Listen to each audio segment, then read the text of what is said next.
afternoon and welcome to CHEK News Spotlight. My name is Stacey.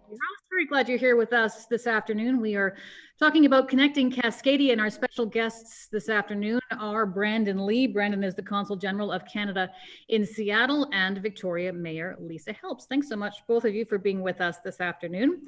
Now, when we think about our connection between Washington State and Victoria, we often think about tourism.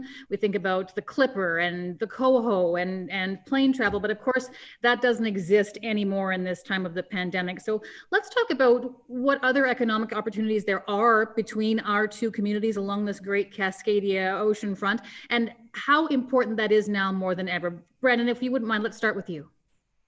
Sure. Thank you very much, and a pleasure to be here with both of you.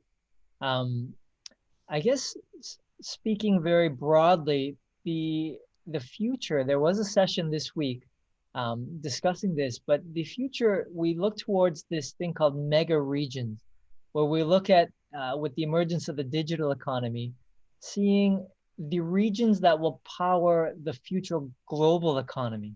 And the Cascadia region is one of those mega regions. And then when we look at the importance of this region, you know, Vancouver, Southern British Columbia, Greater Victoria by itself doesn't comprise a mega region. Seattle by itself also doesn't comprise a mega region. But when you connect them with Portland, that does become a global mega region. So I think this is you know, the discussion that clearly Mayor Helps and a lot of the local ecosystem are involved with now. Mayor Helps, is this something that's top of mind for you and council right now, is connecting to this and looking for this economic opportunity as we try and move forward through this pandemic? Absolutely, not only for myself and council, but for our businesses, for our tech ecosystem, for the South Island Prosperity Partnership. We've been orienting ourselves southward since I was elected as mayor. In fact, the first time I met Brandon was in San Francisco. He used to be the Canadian consul in San Francisco. So that north-south orientation is really, really important beyond just tourism, as you said in your opening remarks. So to give you an example, right now, the City of Victoria, the South Island Prosperity Partnership, and the Association for BC Marine Industries is working on developing an Ocean Futures cluster and Ocean Futures Innovation Hub here on the South Island that will really service innovation in the ocean sector across British Columbia. We've been working closely and deliberately with Washington Maritime Blue, which is about 2 or 3 years ahead of us in the development of their Ocean Innovation Hub and Ocean Futures Cluster. We think that if we combine Washington's ocean economy and innovation sector with our ocean economy and innovation sector together, we can really have significant opportunities for our companies here and significant opportunities to position the Cascadia region as a leader in ocean futures, ocean innovation, and ocean transformation for the 22nd century. So there are huge opportunities, and that's just one example. So when we talk about what Victoria could benefit from being part of this Cascadia economy, I think it's pretty clear, but I want to ask you, Brandon, so what would Seattle, say, have to gain? We think, I mean, talking digitally, particularly, we're thinking Microsoft, we're thinking Amazon. I mean, this is a huge, huge mega tech sector here. So what would they benefit from partnering with us, a mid-sized Canadian city here in Victoria? It's a great question. And I think when you look at their benefit, to answer your question very directly, it's to put this Cascadia region on the global map. So say there is a tech company in Tel Aviv. Right now, you know, we can say, oh, the founders may say, let's go to Silicon Valley or let's go to New York. But we want them to say, let's go to Cascadia. And if this whole region is connected, it puts Seattle and this Cascadia region on the global map. And so we want Korean, Japanese companies, when they need talent, you know, the respect for diversity the Canadian culture has, you know, right now we're experiencing a brain gain where, you know, our values, our respect for diversity is resonating with a lot of companies, including a lot of tech companies. And so this is what this region has to gain.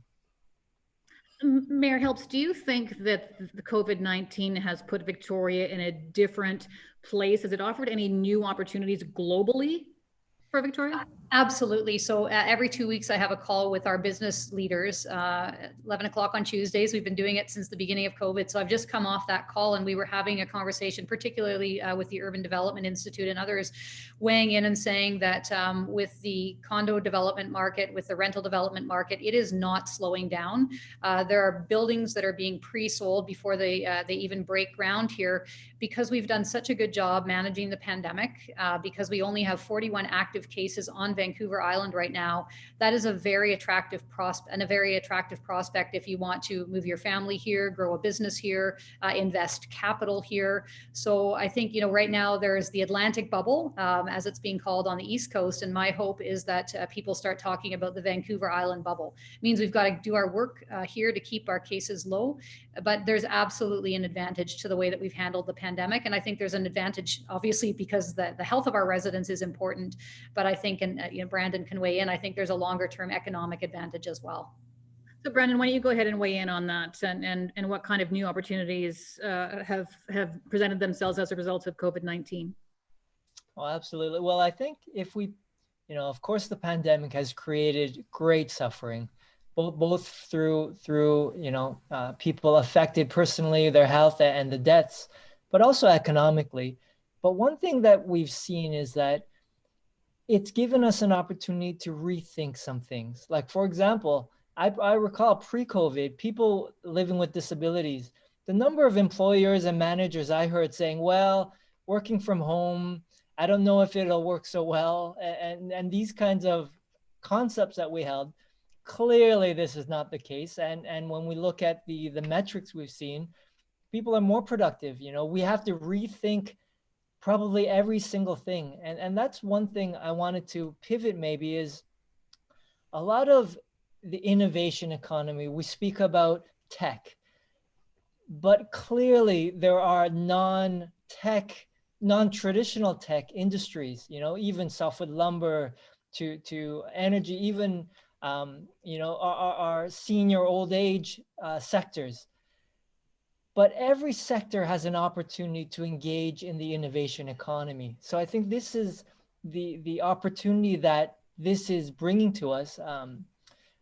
For example, if we look at, even our old age homes, if we look in Tokyo, the number of robots that are involved in giving care and self-care that are just supporting the infrastructure, it's enormous. And then when we look at, a lot of the problems we've had during COVID in old age homes, it's the staff, a shortage of staff, or the same staff working in multiple areas and locations.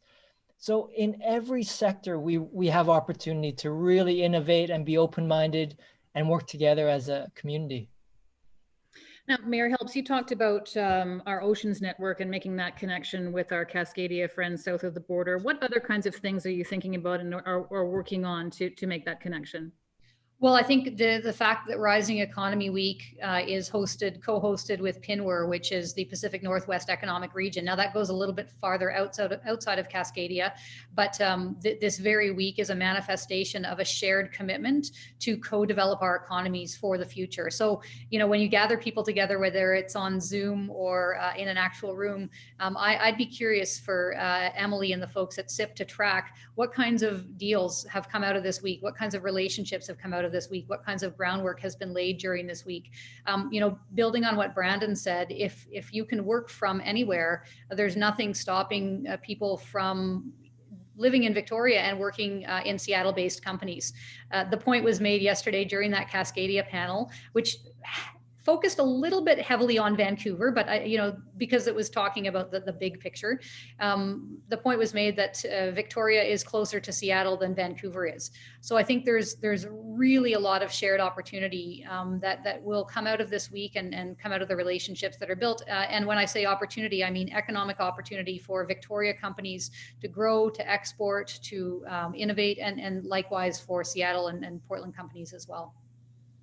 Now, Brandon, do you think that this pandemic has leveled the playing field in a sense, and that really, because of our virtual connection, like we're conducting this interview today, that it really size doesn't matter. It doesn't matter whether you're in Vancouver or Victoria, or whether you're in Victoria or Seattle. It really has made it more so than ever a global community, don't you think? Absolutely. And you know, we often say every month or 2 months that we've spent in this lockdown has been a year of progress in the private sector. So in that way, traditional businesses that had no internet presence, they've realized they need to become digital. They need to start engaging some of these cloud tools, and you know, corporations, they need to put their business in the cloud and become more digital and digital savvy. So this is again where I think it's important to realize that this innovation economy is not just affecting our country, our societies, but it's changing ourselves and how we are as people. And I think we have to make it very real and humanize this so that we can thrive as a community. And it's not just tech being forced or thrust upon us. Stacey, if I can I add something in about this notion of leveling the playing field? In some ways, COVID has done that because anyone can work from anywhere, but also it's revealed how very, very uneven the playing field is. And John Stackhouse from Royal Bank yesterday commented on this, the notion of the K-shaped recovery. If you made $800 or less per week during the before the pandemic, your chances got a lot worse of economic survival and thriving. And if you made it $800 a week or more, you were okay, and perhaps even doing really well. I think that's one of the things that Victoria, and particularly the South Island Prosperity Partnership, has to offer to the Cascadia region. The Rising Economy Strategy, which is being released this week, is deliberately inclusive. It takes note of who's been working in low-wage retail, what kinds of skills do they need to join the innovation economy that Brandon's talking about. So if we implement this Rising Economy Strategy, I think that Victoria, Greater Victoria, is going to really be a beacon to show how can we build a high-value 21st and 22nd century economy that's also at its heart inclusive and doesn't leave anyone behind.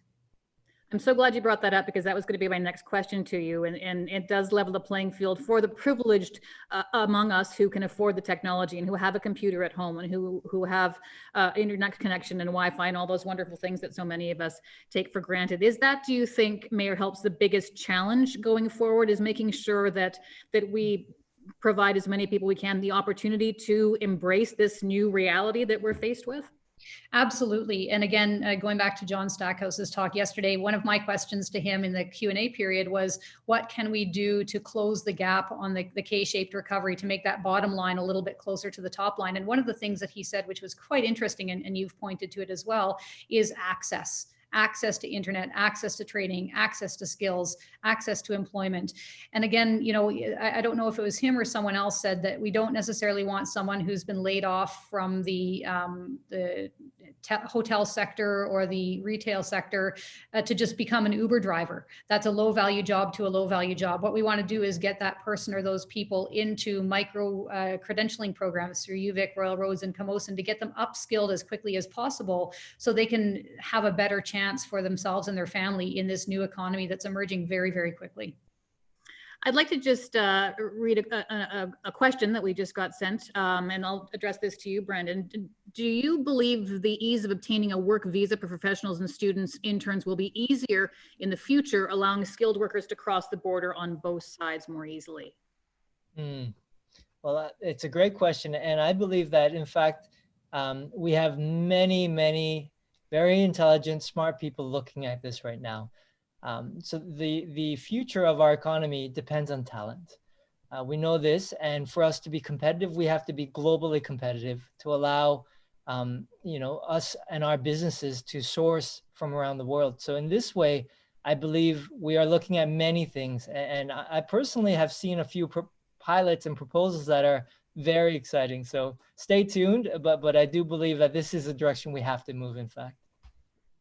Absolutely. And we're getting a couple of comments here, and I would encourage those who are with us taking part in this to send in their questions. I'm happy to address them to Lisa and Brandon here. One more we've got: it seems like there are many people, families, deciding to live more rurally because they can, as long as the internet infrastructure is there and we see people moving away from the big, expensive city centers.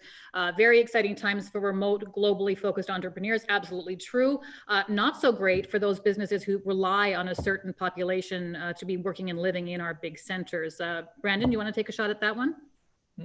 Well, maybe if we look, I'll step back and answer this one. I think if we look at our city centers, we may see a new renaissance. It will take time and it will create transition challenges.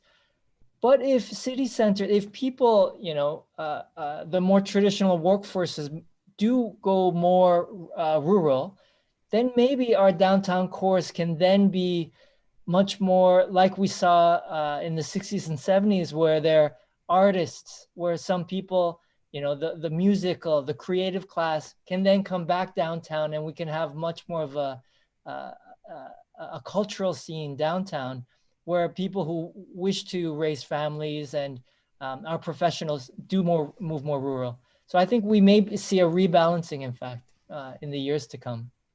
Now, Mary Helps, I want to talk to you about this as well. I mean, part of your mandate while you've been mayor is to create a different vibe in the city, new spaces, and make it not just a workplace, but more of a community place. What is your take on moving the workforce away from city centers? Well, it's an interesting question. Right now, there are still cranes on almost every corner in downtown Victoria. And as I said earlier, people are buying condos and renting in the downtown. And so what will happen is those people, they may work from home, but they may live in the downtown. So they'll be working from their home office, and maybe they'll be working in Seattle or Tel Aviv or Hong Kong or right here in Victoria. And they'll be working downtown because they're living downtown. They'll be working from home and already be downtown. So I think that bodes very, very well for the future of retail, for our restaurants, for the after work crowd, for, if you need to hop out and go see your optometrist at your lunch break and all those kinds of things. I would be more worried if we did start to see a slowdown in residential construction. Our planning department here is hopping. They're really busy. There's a lot of development coming. So I think that cities are places where people have found interesting opportunities for literally hundreds of years. I think it would take more than COVID-19 to kill the future of cities, including the future of downtown Victoria. Do you both think that 100 years from now that people will look back on this time and say it really, really did change everything about everything we do and how we live globally? Brandon? I believe so. I believe we're just at the beginning of this new digital economy. It's a truly new industrial age in the digital age. And there's one thing I think why I'm so inspired by Greater Victoria and Canada, our culture in Canada, is that as we move into this, the cultural foundations have to be strong. So being inclusive, looking at Black, Indigenous populations, respecting LGBTQ2 rights. And when I look at this, I think Canada is perfectly positioned, respecting our environment and our oceans and our mountains and our trees and our air. So when I see how Canadian culture is so strongly grounded in this kind of foundation, I believe we can show the world how to sustainably grow in the digital economy in a holistic way. And Mayor Helps, what about you? How do you think future historians will look back on this time? Well, it's interesting. When you first asked the question, I thought, we're moving so quickly right now. The world has responded with about 10 years worth of innovation in the last 8 months. So who knows if we keep moving at this rapid pace, who knows, this time might just be not exceptional. In other words, maybe this new pace of innovation that we've had in response to COVID will become the new normal. So it might be seen as a pivot point in humanity's history, but I don't know that it will be seen as exceptional because I think we've laid some good groundwork here. Again, as Brandon said, so many people have been negatively impacted. People have died across the country, around the world. So it's not even looking for a silver lining. COVID is terrible. And I think it really has forced us all to figure out a new way to do business, a new way to transact. And so, I don't know, looking back 100 years, I think they may have already forgotten about this because it will be the new norm, but can't predict the future. Absolutely. And I'm glad you touched once again on the hardship that many are facing during this time, Mayor Helps, and we're nearing the end of our time. And so let's just wrap up with this. I mean, there is real economic and cultural hardship in the days and months ahead as we try and recover from this pandemic. Brandon, we've talked about it a little bit in this last half hour, but if you could come down to one thing, the one thing that you think is the most important to carry us through and have us come out looking okay on the other side. We've been very optimistic about the things we've been talking about today, and that's fantastic, but address the hardship and how we're going to manage that. The one thing that comes to mind is everyone must engage. We can't wait for Mayor Helps or the federal government. We all have a role to play. In every level. So in fact, there are, a lot of the questions that I've been seeing coming up throughout the panels, there is a lot of interest and engagement. And what I would say is to everyone listening to this discussion here, get engaged if you're not already engaged. Join groups. There's Penwar, there's, the South Island Partnership. There's all sorts of people and groups that are in leadership positions. And we need everyone to come along. It would be the number one thing that I think will help us all. Mayor Helps, how about you? Yeah, just to build on that with a specific focus on our region. This week, the South Island Prosperity Partnership is releasing the Rising Economy Strategy. My most concrete thing I can think of is print out, or at the very least download that strategy. I've been printing stuff out to just take a break from screens and figure out what is in there for me. Building on what Brandon said, it's a great strategy. There are lots of concrete actions. There's something for everyone. All of the 350,000 people in this region, everyone has a role to play. There's something in that strategy for everyone. So grab it, read it, and think, how can I help reboot our economy here on the South Island? Whether you're a business owner, an educator, a consumer, an elected official, a provincial bureaucrat, a policymaker, there's literally something in there for everyone. It's a very ambitious strategy. We're going to move very rapidly to implement after this week, and we need all hands on deck to make it happen. So get the strategy, read it, and think, what can I do? And do it. That simple. It is that simple. Thank you. And is there anything else that either of you would like to add before we wrap things up? Brandon? Mayor? No. We're both the Canadian polite. Well, I'll just say, Stacey, thank you for the opportunity to sit with you for half an hour. And I'll encourage those who haven't yet tuned in to the Rising Economy Week. You can do so. It goes on for the rest of the week. It's at ourrisingeconomy.ca. It's free. We had over 1,000 people attend just on Monday alone, with numbers going up today. So it's a great opportunity to get doses of inspiration from right here and around the world. All right, Brandon. Thank you very much. And maybe if I may take a moment, I